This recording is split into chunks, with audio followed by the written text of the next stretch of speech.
For the greater part of a year, I had been working 12-hour shifts with no weekends, holidays, or time off.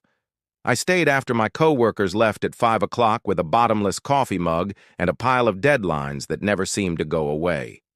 I filled in for them when they took PTO, and I never once voiced any complaints about why. Because I had faith in what I was creating, I thought that if I put in enough effort, someone would notice, would all be worthwhile. And perhaps I would be noticed at last. So when following a significant account renewal, longtime client Rachel Grant personally emailed me to say, "We couldn't have done this, check your mailbox in 5 minutes without you, Mandy." I was shocked, so I reloaded my email times before it showed up. "Thank you for the 2 front-row Elton John tickets." I gazed at the screen, then looked at the 2 VIP credentials in row A Goodbye Yellow Brick Road, blinking. Discover something most people don't know about me. My father used to, I learned how, to spell crocodile by listening to Elton John on the record player every Sunday. Might be a language that simultaneously expresses love, sadness, resistance, and hope. My heart belongs to Elton John on the front row. I texted my sister, right? Away since I was having trouble breathing. "Mandy, you're not going to believe it or not," she answered with a series of emojis and 20 question marks before I could even explain. But I wanted to make sure everything was done correctly first. The client had sent the tickets to the office, in my name. According to corporate regulation, all client packages had to be signed for at the front desk, passed to Carmen, the administrative assistant, who then gave them to the relevant team. It was really a formality. I wasn't concerned until 2 hours had gone by, and nothing had happened by 400 p.m. At which point I went over. Carmen frowned and looked through a few records before saying, "Hey, did a package come in for me?" Nodded. "Yeah, something from Ticket Wave," remarked Miss Blake. It was urgent, and I felt sick to my stomach. I miss my boss's vice, Blake Vanessa Blake. The woman who wore red lipstick like war paint and grinned as though it wounded her face was the president of client strategy, although she never missed lunch, never remained until 5, and never failed to remind me of I strolled confidently to her office and knocked twice, but no one answered. This is how interchangeable individuals can be. In response, her coat and purse were gone, but her lights were still on. Had departed early, and I briefly stood with my hand on the doorknob, wondering if I was being overly suspicious or if she took them to personally deliver them to me tomorrow. Perhaps she simply didn't know better. I checked my email. I waited all weekend feeling ill since she didn't send me a note or offer congratulations. Feeling anxious, I checked my email like a teenager in love, but it was Monday. As dawn broke, Vanessa walked confidently into the workplace, singing softly beneath her big sunglasses. I froze when she started singing, small. She turned to face me after taking off her sunglasses and dropping her purse on her desk, danced. She smiled gently. "Oh, Mandy, great weekend." And I choked, "Well, I was." She grinned, "Too wide, too," and asked if you had gotten the gift that was addressed to me on Friday. "Oh, those tickets? Yes, I took care of them. Don't worry about it. Rehearsed." I blinked and she waved her manicured palm, saying, "You took care of them." I believed it would be preferable to use them as a networking opportunity because a client represents the company, not just you. When I approached the CEO of Carrington Group about a significant possible contract, she cocked her head as though she expecting me to express gratitude to her, so I spoke quietly, but the client sent them to me. She chuckled low and smugly, saying, "You're lucky I haven't fired you." Don't push your luck, Mandy. I sensed it when the bright white-hot the pain of betrayal, not only by her but also by a system, and the edge of shame. I wanted to yell and rip the tickets from her because it allowed people like her to flourish. Flawlessly groomed hands to demonstrate to everyone her true nature. But I chose to grin instead of genuine smile, not the kind where the teeth are hidden. I continued quietly, enjoy the showing off her smile as like she had won something. She was unaware of how much fun Monday would be when Vanessa.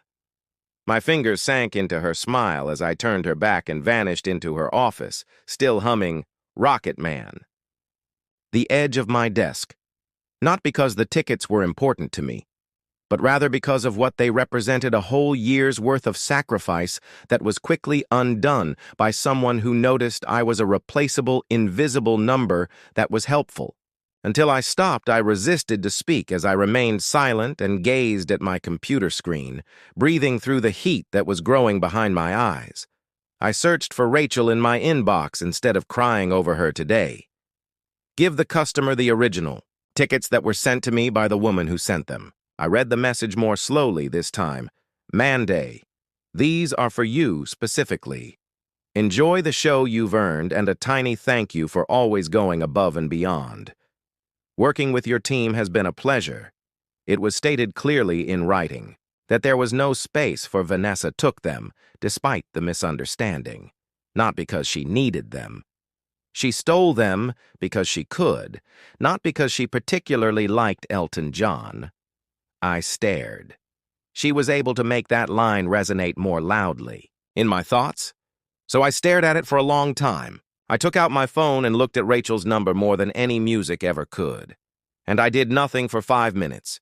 It was no longer simply about me whether I reached out. It would cause a stir, and if I said something inappropriate, I may lose my job. Yet if I said nothing, she would win. Once more, and when we remain silent, people like Vanessa always come out on top. I tapped the message, area, and began typing, "Hello, Rachel." Once again, I appreciate the Elton John tickets. Sadly, I never got them. I think they were internally intercepted. As I stared at the screen, I wanted to let you know in case there was a delivery issue. I hope you had a wonderful weekend. Before I could overthink it anymore, I hit the question. Was it too much or too little? Rachel Grant, I apologize. What do you mean? My phone buzzed 10 minutes after I sent this. I never received them, and my heart rate increased. I was informed that they were utilized as it appears that someone else in my company was offered the strategic networking opportunity. But your message made it apparent that they were a personal thank you, Rachel, and that you were completely sent them. Unbelievably, when I tried to make a few calls, I froze. What did that mean? Calls. I had to remind myself that Rachel wasn't merely a customer. Was the customer a well-known businessman who closed agreements with 7-figure budgets? She was. Upset that people would notice.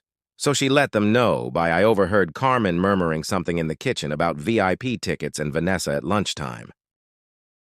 When the rumors had already begun to circulate. When Vanessa, who doesn't even enjoy music, showed up in rhinestones, someone else inquired out loud why I didn't say anything at the Elton John concert. Instead, I began obtaining information, and over the course of the following 3 hours, I put out more than I had anticipated. Vanessa hadn't taken a client. An influencer on social media, Natalie, whom she had accompanied, had shared one of the concert's less subtle stories, was best surprise ever. Front. It was evidence that I was in the front row of Elton John Queen vibes. When the caption zoomed in to capture Vanessa's profile at the edge of the frame, the tail was saved as a screenshot. I waited at 4:05 after making sure she was correct. My workplace phone rang at PM. "Hey, Mandy," a voice murmured, instantly making my palm. "The partners are calling a meeting." It was Carla from Executive Operations. "Brief meeting tomorrow morning, required in Conference Room B at 10 a.m. Did they say why? Blinked. She stopped, then continued. Just be there, my stomach. Meetings like that were uncommon and never good, so that was twisted. Hung up and sat motionless for a while. Perhaps this was an error, and I should push too far. Perhaps she would triumph once more. But as the doubt began to, I just chatted with your leadership, and my phone buzzed with a final message from Rachel. "I appreciate you informing me, and Don't worry, Mandy. I was extremely lucid that evening, and I didn't get much sleep. The glitter, the lights, the yelling fans, the piano solos. The show had come and gone without me. But Vanessa Blake was unaware that Monday was still approaching, and she'd only took center stage in a performance she was unable to manage, so I got to work early on Tuesday morning. Of early, that screams both expectation and worry in equal measure. The floor was silent. That uncanny silence before.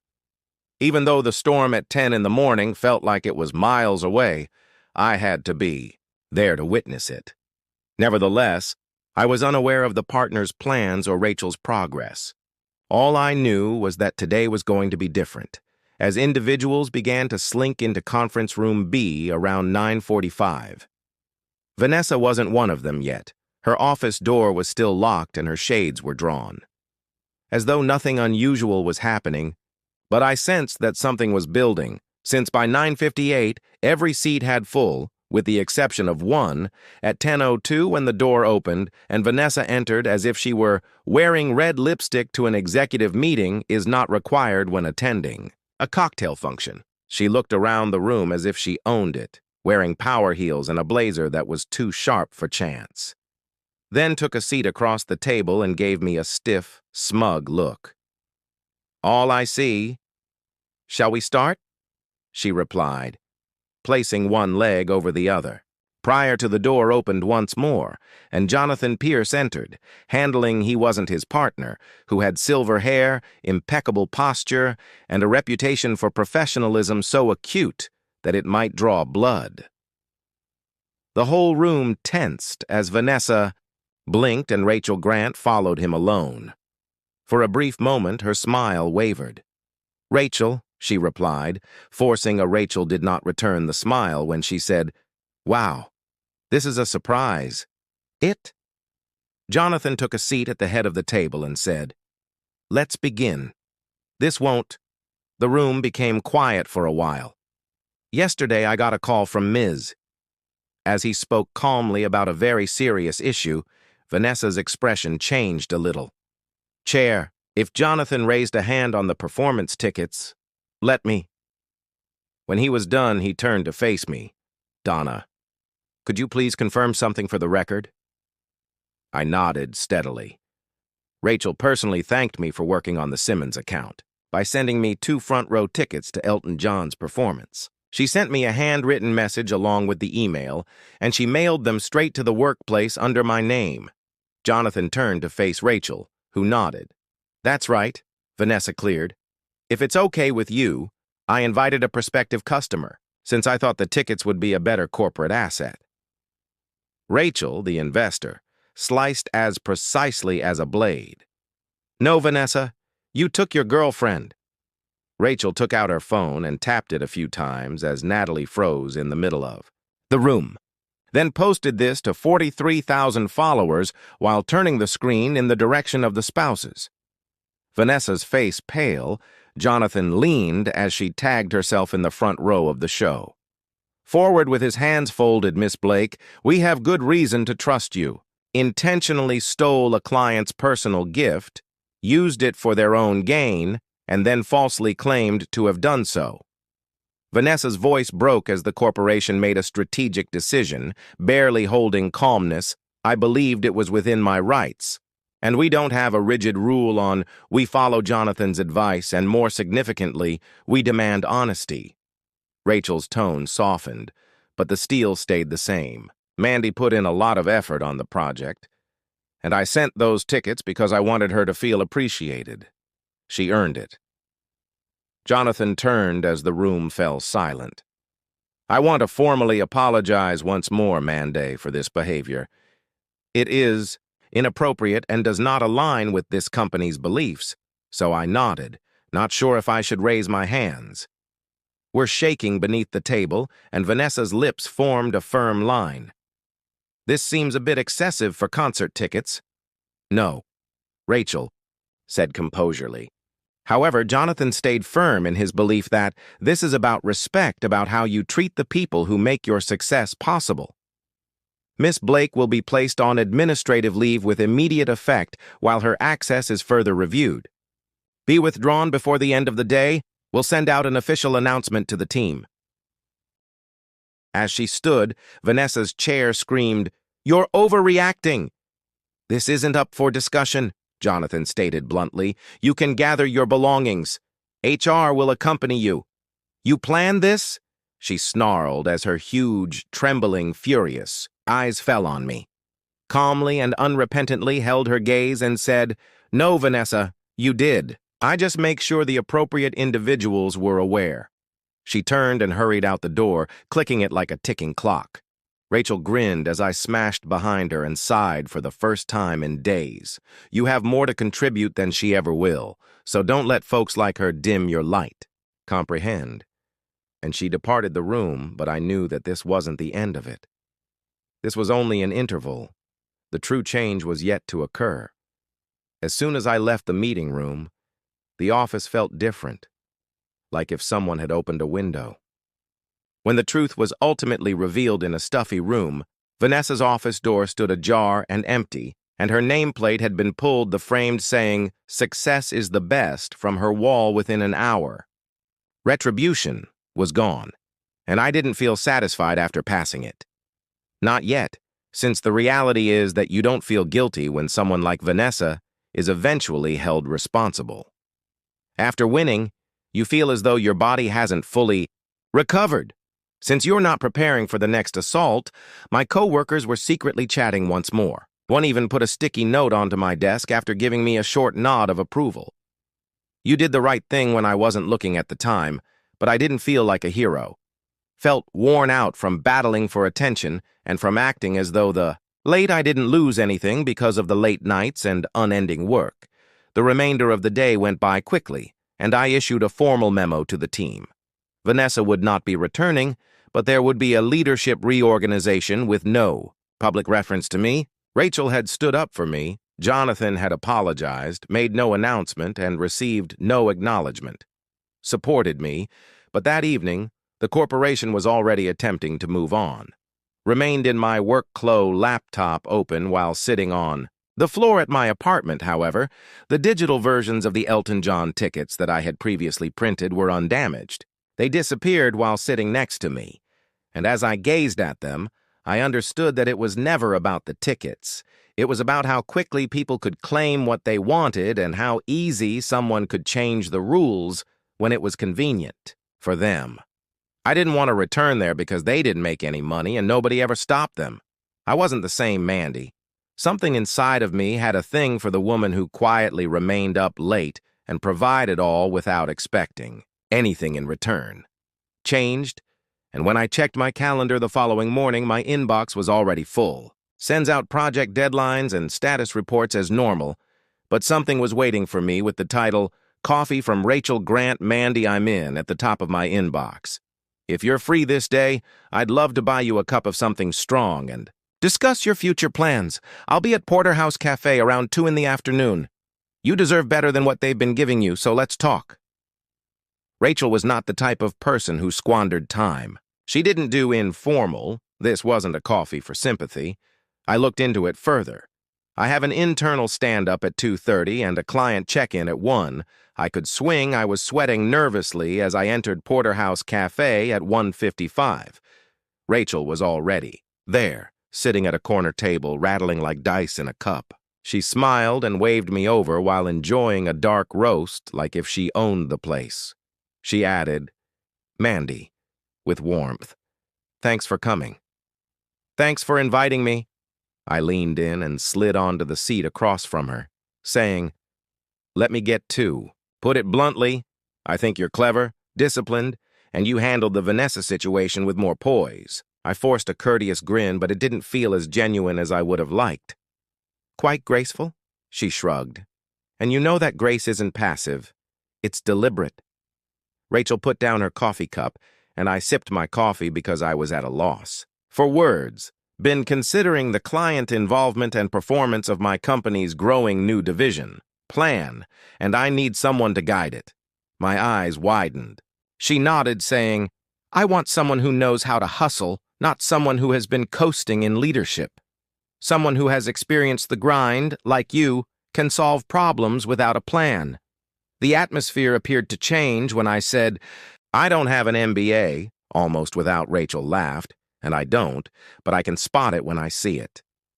She moved a folder across the table, allowing it to be obscured by individuals like Vanessa. There was a draft offer for a full-time leadership position with a pay that was almost twice. I looked at what I was producing, my hands shaking a little, and I don't expect a response just yet. "But I hope you'll think about it. You've done more than just survive," she remarked. "Earned the right to flourish," and as we stood and shook hands, I gently nodded in gratitude. "Oh, and next time I get concert tickets," Rachel said with a final smile. I chuckled when she winked and continued, "They'll be sent directly to you." As I stepped outside into the sunlight for the first time in weeks, it seemed real.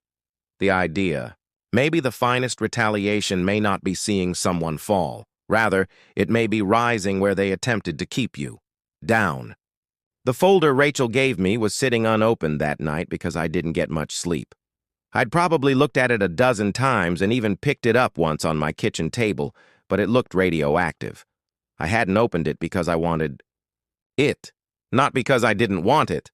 Opening it required me to acknowledge that everything I had held dear about loyalty, diligence, and receiving rewards when they were due had been a lie. I had devoted years of my life to a business that would have gladly accepted Vanessa Blake's claim to fame. For a long period, they had to endure public humiliation and it was a PR catastrophe for them to even recognize my worth. And now I was holding, and at 2 in the morning, I gave up on an offer from someone who saw that value right away. I poured myself a glass of water, went to the table, and sat down while feigning to sleep and padding barefoot into the kitchen. Rachel hadn't been exaggerating when I looked down and opened the folder. The offer included a sizable signing bonus, a leadership title, and innovative management of a new division and support personnel to create my own team. But the most noteworthy aspect was the final line, "We value recognizing effect over titles that you have previously demonstrated your eligibility for." I sat there for a while, and now let's construct something together. Reading that statement again, no jargon, no business jargon, just the truth. By when I entered the office in the morning after making my choice, the atmosphere had changed once more, and Vanessa was no longer there. There was a heavy hush where she was, as if everyone was waiting to see who would take up her job next. I went to my desk, nodded to a few coworkers, and sat down 10 minutes later to see if anything would actually change. "Denise HR," my phone chimed. "Would you mind stopping by my office for a few minutes?" I knew what this was. I took my backpack and the folder and tucked it inside before heading to HR, where Denise smiled and welcomed me. "It was kind and careful, Mandy. It's nice to see you, please." I wish to mention that she folded her hands on the table before I sat down. "I am aware that everything has been tight, but I also want to—" I nodded without saying anything. "But I personally want to thank you for the way you carried yourself. The leadership team acknowledges it." "Yet," she added, "Jonathan wanted me to talk to you about your future with us. We are interested in you taking over a redesigned client success manager position, perhaps with a senior title. That official a promotion with commensurate pay the next week." She grinned. "Well earned." I took a quiet breath before reaching inside my bag, and sliding Denise glanced at the folder across the desk, her grin wavering, wondering, "What's this, my—" With a moment of stillness and resignation, she opened the folder and skimmed the document. Like a gradual dawning, I saw the realization appear on her face. "You're leaving?" Rachel Grant offered, and I nodded. "I'm accepting." She leaned back, obviously shocked. "That's no," I answered gently. "What's unusual is that it took someone outside of this organization to determine my value. I've been employed here for 6 years, and my only promotions have come when Denise breathed. I realize if someone got fired or embarrassed, but I just hope we had gone more quickly." I grinned, but it was depressing, so She seemed to reflexively reach out to stop the bleeding. Are you certain that this isn't merely a response to I didn't say that the Vanessa issue was the outcome of all that came before, that Vanessa was the last straw? So she nodded slowly and put the folder away. Since when is your last day? A lengthy pause on Friday, but congrats, Mandy. I hope they treat you better than after we finished. I rose up, shook her hand, and walked away without turning around. By lunchtime, the news co-workers who had spread. The word stopped by my desk. Some were surprised. Some gave me a congratulatory grin as if I were leaving the ship, but the majority looked at me as if I had accomplished something they hadn't yet had the guts to do. I wrote my farewell email. Thank you for the lessons, but don't be resentful or vindictive. I'm grateful for the early mornings and late evenings, the challenging days that strengthened me, and the times that reminded me I'm moving on. Not because I'm resentful, but because I was capable of more. Because, for the first time since it all started, I didn't feel like I was deserving of better, and I now think after a year, I felt as though I was finally making progress as I walked away. I watched the city below me as I stood at my new office's floor-to-ceiling windows, skyscrapers glittering in the like veins pulsing blood into the heart. Afternoon sun taxis hummed down the avenues. Behind me, my name, Mandy Lawson, was inscribed on the glass door. The position Rachel offered as Director of Strategic Client Growth proved to be everything she said it would be. Additionally, I now had a genuine team of people that looked to me for direction rather than acceptance from those who valued my opinions since they had witnessed my struggles. Together, we had created something. Agreements, collaborations, and campaigns based on confidence, without fear or rumors, removed the red-lipped sabotage, closed doors, and stilettos that had made me feel overworked. When I assessed an employee's work that afternoon, I was the one who caught attention. My phone buzzed, and a news alert appeared on the screen for my impending pitch presentation. I took a moment to look at the lawsuit filed by former Vice President Vanessa Blake for wrongful termination and defamation. Then I laughed, and even I was taken aback by the sound. It was still Vanessa, light-free. Hadn't let go, continuing to spin her story and attempting to re-enter a world that had changed. I accessed the article after tapping the screen without her, and she was standing on the courthouse steps, flanked by a lawyer who appeared to have lost interest 10 minutes into the news conference.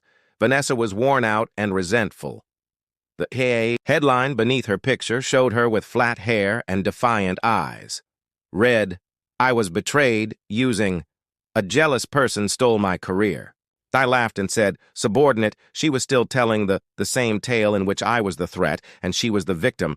I never realized that I was a threat because I stopped allowing her to work for me, not because I wanted her job." I set the phone down and went back to my notes after someone walked all over me. But 10 minutes later, another ping appeared on my view, a new email from Rachel Grant with the subject, "Thought you'd like this. Based on the news, it appears that some people are still confused about it. Every time integrity triumphs over ego. I hope you're doing well, rock star." I grinned, thriving, not because Vanessa fell, but rather because I at last gave up the idea that I had to remain in my own situation. The following day, I received a call from Jonathan Pierce, who confirmed that Jonathan, my former firm's managing partner's voice, was as calm and fluid as ever. "I won't waste your time," Mandy said. I noticed the article, but I'm not sure I'm surprised that I felt compelled to inquire honestly. "Interesting," he continued, "because losing you was the biggest mistake we ever made. We would like to rectify that. Would you think about returning senior partner? I hesitated to ask what parameters you require. Allow it to settle in. The same organization that once shunned me let someone. If someone hadn't stolen my prize and wanted me to return, it should have felt like a victory. Vindicating, but it didn't feel like it was necessary to say thank you, but I'm not returning." There was a prolonged pause before the line, he finally remarked, "If you ever change your mind, I won't," in a gentle manner, "but I thank you for the offer." I hung up and grinned to myself. I hadn't simply, as the sun set, I saw that I had outgrown the chapter of my life that Vanessa represented. The skyline, I took out the picture of my dad and me sitting on the floor of our former living room, surrounded by he's grinning near the albums, and I'm waving farewell while pointing to a vinyl sleeve. He used to say on Yellow Brick Road, "True, class isn't about the automobile you drive," or he was correct. This wasn't simply about how you treat people in the office where you work.